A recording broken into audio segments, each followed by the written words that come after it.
Hello বন্ধুরা, আমি আজকে আপনাদের জন্য একটা নতুন ব্লগ নিয়ে হাজির হচ্ছি। সেটা হচ্ছে আগ্রা দ্বিতীয় তারাপীঠ। এই ভিডিওটা পুরোটাই করবো। আমার ট্রেন বেরিয়েছে 9:22-এ, ট্রেন ছাড়বে। সেই ট্রেনে আমি এখন উঠবো। নামার পর আপনাদের সঙ্গে কথা বলবো, আপনারা দেখতে থাকুন।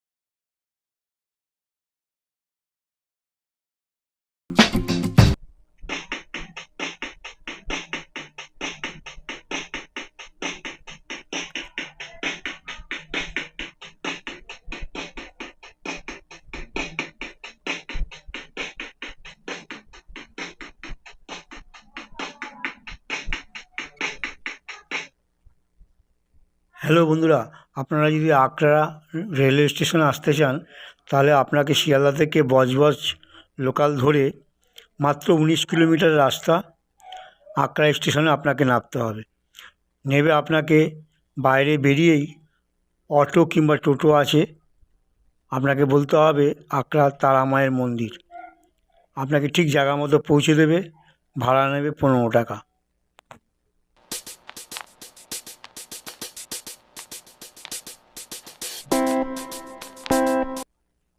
পৌঁছে গেলাম তারা আগ্রা মায়ের মন্দিরে স্টেশনে। আসতে গেলে আগ্রাতে আপনাকে ঠিক এই রাস্তা দিয়ে আপনাকে যেতে হবে। এই মোড়টা পড়ছে, দেখাচ্ছি। এদিক থেকে এসে আপনাকে এই রাস্তায় ঢুকতে হবে। এখানে গেট রয়েছে, দেখুন একটা বড় গেট করছে, নতুন করে বানানো হচ্ছে। সেই গেট দিয়ে সোজা চলে গেলে 5 মিনিটের রাস্তা, আপনি পৌঁছে যাবেন আগ্রা তারা মায়ের মন্দির, দ্বিতীয় তারাপীঠ।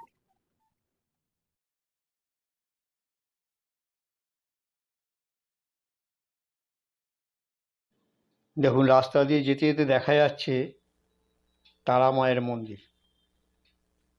এটা হচ্ছে নাট মন্দির, তার পাশেই রয়েছে তারা মায়ের মন্দির।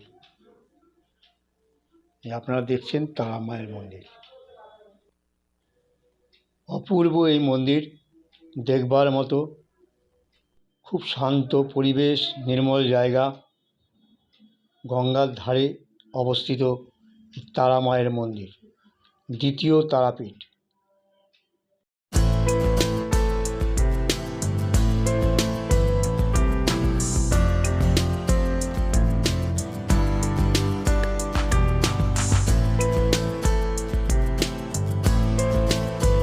হ্যালো বন্ধুরা, আমি আজকে এসেছি আগ্রা তারা মায়ের মন্দিরে। সেখানকার ভিডিওটা পুরোটাই করছি।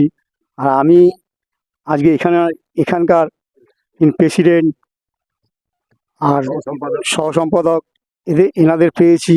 আপনি সহ সম্পাদক এনাদের পেয়েছি। এনারা এই মন্দির সম্বন্ধে 2-4 কথা বলবেন, আপনারা তাদের কাছ থেকে শুনে নিন। আমি আপনাদের দেখাচ্ছি। নমস্কার, আমি বিশ্বনাথ ঘোষ। আমি প্রভাত করেন রানা বিজয়।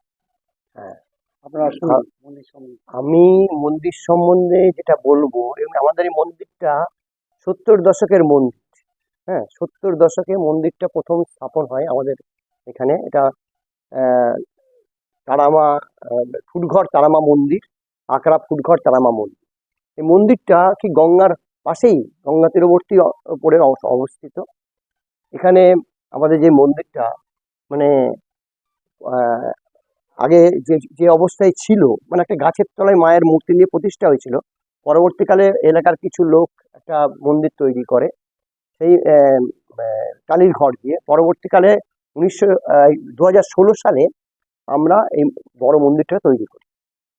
আমাদের এই মন্দিরটা তৈরি করার মানে 16 সাল থেকেই তারাপীঠের যে ট্রাস্টি বোর্ডের সাথে আমাদের একটা মোটামুটি রিলেশন আছে। ওখানকার মন্দিরের ব্রাহ্মণরা আমাদের এখানে আসেন, পুজো করেন, এবং উদ্বোধনের দিনেও ওনারা আমাদের মাকে ওই পুরনো মন্দির থেকে নতুন মন্দিরে নিয়ে গেছেন। বাবা খেপার পৌপুত্র, তারা দুজন বড় এবং দুজন এসছিলেন। হ্যাঁ, ওনারা এখানে এসে মাঝে মাঝেই আসেন। এই তো গত অমাবস্যা, তার আগের অমাবস্যা আমাদের যে প্রধান পুরোহিত মানে আমাদের যিনি ইয়ে করেছিলেন, যে তারা প্রতিস্থাপন করেছেন, তিনি এসেছিলেন। হুম। আমাদের এই মন্দির তারাপীঠের মন্দিরের মানে একেবারে পুরো ডুপ্লিকেট বলা, কারণ কি আমরা ওদের যে নিয়ম কানুন, ওদের যে রীতিনীতি, যেভাবে পুজোটা হয়, আমাদের পুজো ঠিক হয়। যেমন আমি বলছি, আমাদের প্রতিটি মাসের অমাবস্যাতে আমাদের নিশি পুজো হয়। মানে রাত 12টা থেকে পুজো আরম্ভ হয়, 5টা 6টার সময় শেষ হয়। 6টার পরে মানে মালসা ভোগ বিতরণ হয়। এটা প্রতি অমাবস্যাতে হয়। তারাপীঠেও সেই নিশি পুজোটা আছে। এবং তাছাড়া তারাপীঠের যে সমস্ত পুজোগুলো হয়, যেমন প্রত্যেক দিনের পুজো, যেমন আমাদের মন্দিরে, এখানে আমাদের এই মন্দিরটা দেখুন, এপাশ দিয়ে ভক্তরা উঠে, তারাপীঠে যেমন ভক্তদের পুজো দেওয়া হয়, পরে অন্য গেট দিয়ে বার হয়ে যায়, এইভাবে আছে।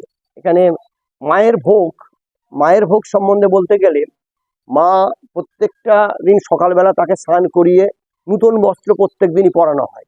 হ্যাঁ, করে আরতি টারতি পুজো অর্চনা হয়, সকালের পুজো, সেখানে একটা প্রসাদ থাকে। দুপুরবেলা মায়ের অন্নভোগ হয়। হ্যাঁ, মায়ের অন্নভোগে বিভিন্ন 5 রকম সবজি টবজি দিয়ে অন্নভোগ। হ্যাঁ, এক এক দিন আবার স্পেশাল ভাবে কিছু তৈরিও হয়। হ্যাঁ, এই অন্নভোগ দুপুরবেলা সমস্ত যারা ভক্তরা আসে তারা প্রত্যেককেই দেওয়া হয়। হ্যাঁ, ফ্রিতেই দিই আমরা। কিন্তু মায়ের ভোগ অল্প করে দেওয়া হয়, একটা ছোট বাটিতে দেওয়া হয়, প্রত্যেককেই দেওয়া হয়। সন্ধ্যাবেলা হয় শীতল ভোগ। শীতল ভোগ মানে হচ্ছে লুচি, আলু ভাজা, তারপর সুজি এবং ফল ফল দিয়ে মায়ের ভোগ করা হয়। এটা হচ্ছে নৈমিত্তিক ভাবে, নিত্য নৈমিত্তিক, এটা প্রত্যেক দিনে এটা হয় আর কি।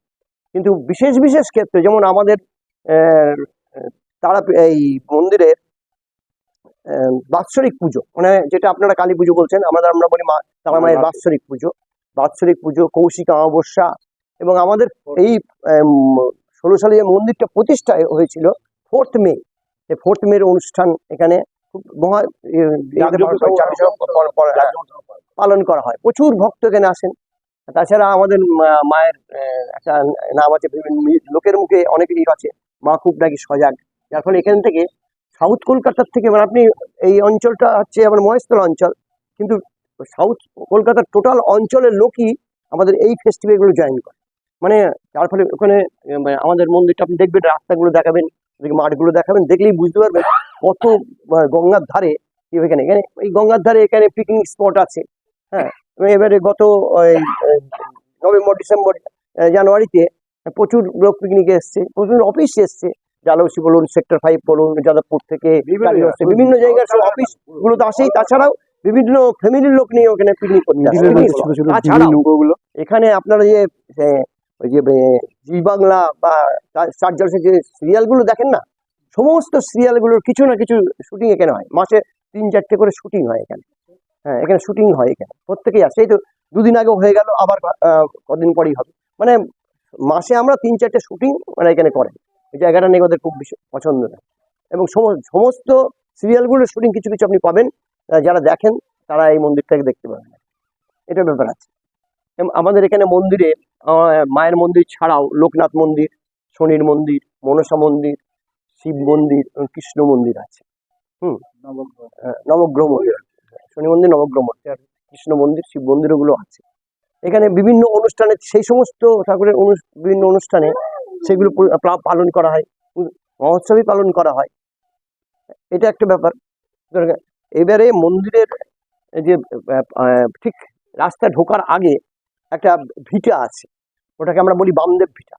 বামদেবের যে আটা গ্রামের মতো যে পরিবেশ, সেই পরিবেশে ওটা কাজ চলছে এখন, যদি পুরোটা শেষ হয়নি। হ্যাঁ, মানে কাজ চলছে, 3খানা ঘর আছে এবং সমস্ত রকম ভক্তরা যদি বাইরে থেকে আসে, তারা যাতে ওখানে থাকতে পারে, তার একটা ব্যবস্থা আমরা করেছি। হ্যাঁ, সামনে ও পাশে আছে। তাছাড়া আপনি যাবেন গঙ্গা একদম পাশে, আমার মন্দির থেকেই গঙ্গা দেখা যায়, মন্দিরের চাতাল থেকেই আপনার গঙ্গা দেখা। মানে সৌন্দর্যের দিক থেকে ওই জায়গাটা খুব একটা অপূর্ব। রিসেন্টলি আমরা একটা তারাপীঠের আদলে একটা তোরণ তৈরি করছি। হ্যাঁ, ওটাও দেখে নেবেন, ওটা সামনে একদম। হ্যাঁ, ওটাও করছি তারাপীঠের আদলে। ওই এবং আমরা এই অঞ্চলটাকে, যেহেতু তারাপীঠ আছে, আর তারাপীঠের মন্দিরের সমস্ত নিয়মকানুন মেনে আমরা এখানে চলাফেরা করি, কাজকর্ম করি। তা আমরা এই জায়গাটার নাম দিয়েছি তারাপীঠ। জায়গাটার নাম তারাতীর্থ। হ্যাঁ, মানে আগ্রা ফুটঘর তারা মন্দির ঠিকই আছে, কিন্তু আমরা এটাকে আমরা বলি তারাপীঠ। ফুটঘর তারাতীর্থ। হ্যাঁ হ্যাঁ, তারাতীর্থ। তারাপীঠ নামে আমরা করি। সবাই আসেন, হ্যাঁ, বিভিন্ন প্রান্ত থেকে মানুষজন আসেন। ঠিক আছে, হ্যাঁ, এই পর্যন্তই। আপনি বলুন।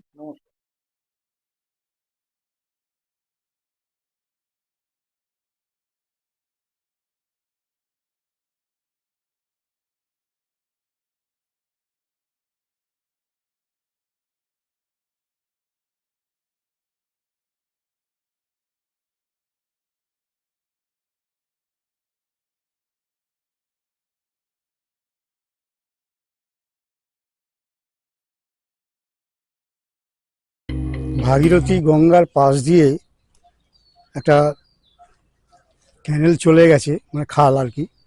সেই ভাগীরথী গঙ্গার জলটা তার সঙ্গে যে জোয়ারের জল ঢুকছে তার সঙ্গে ওখান থেকেই যুক্ত হয়েছে, এই খালটা চলে যাচ্ছে সোজা। সেটা আমি দেখাবো আপনাদের, আপনারা দেখবেন। আর এখানে অনেক মন্দির রয়েছে, লোকনাথ মন্দির থেকে শুরু করে মা তারা মায়ের মন্দির, শিব মন্দির, এরকম কৃষ্ণ মন্দির, এগুলো সব রয়েছে। আমি একটা একটা করে দেখাবো আপনাদের, আপনারা দেখতে থাকুন।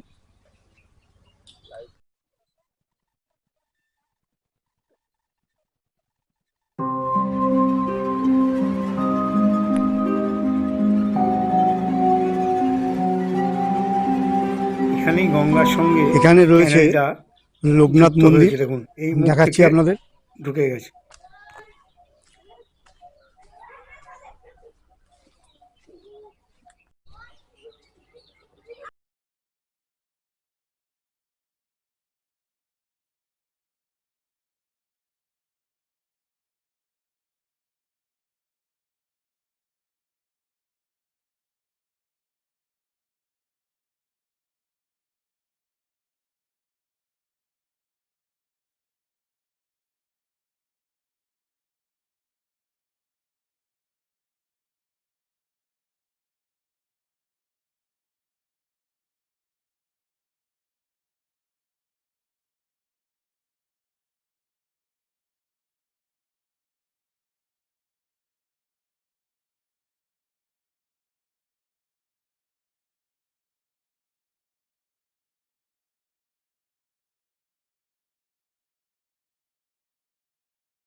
এখানে রয়েছে শিব মন্দির, আর শিব মন্দিরের মাথায় দেখুন একটা শিবলিঙ্গ রয়েছে, বিশাল বড়।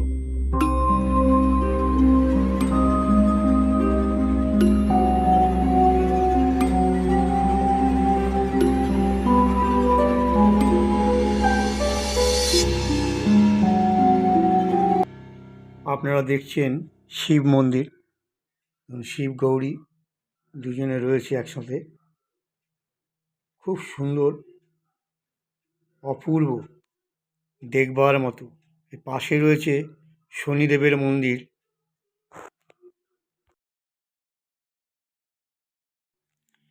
এটা হচ্ছে মায়ের পুরনো মন্দির, আগে মা এখানে বিরাজ করতেন। পাশে রয়েছে বামাখ্যাপা। এখন মাকে এখান থেকে নিয়ে নতুন মন্দিরে নিয়ে যাওয়া হয়েছে।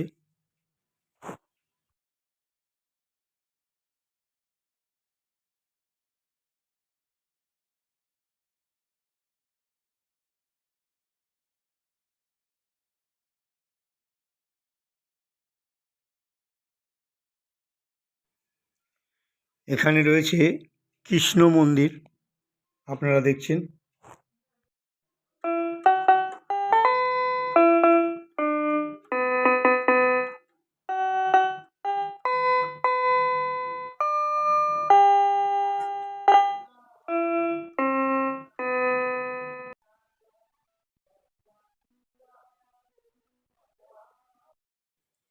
মায়ের মন্দিরের পাশেই রয়েছে নাট মন্দির।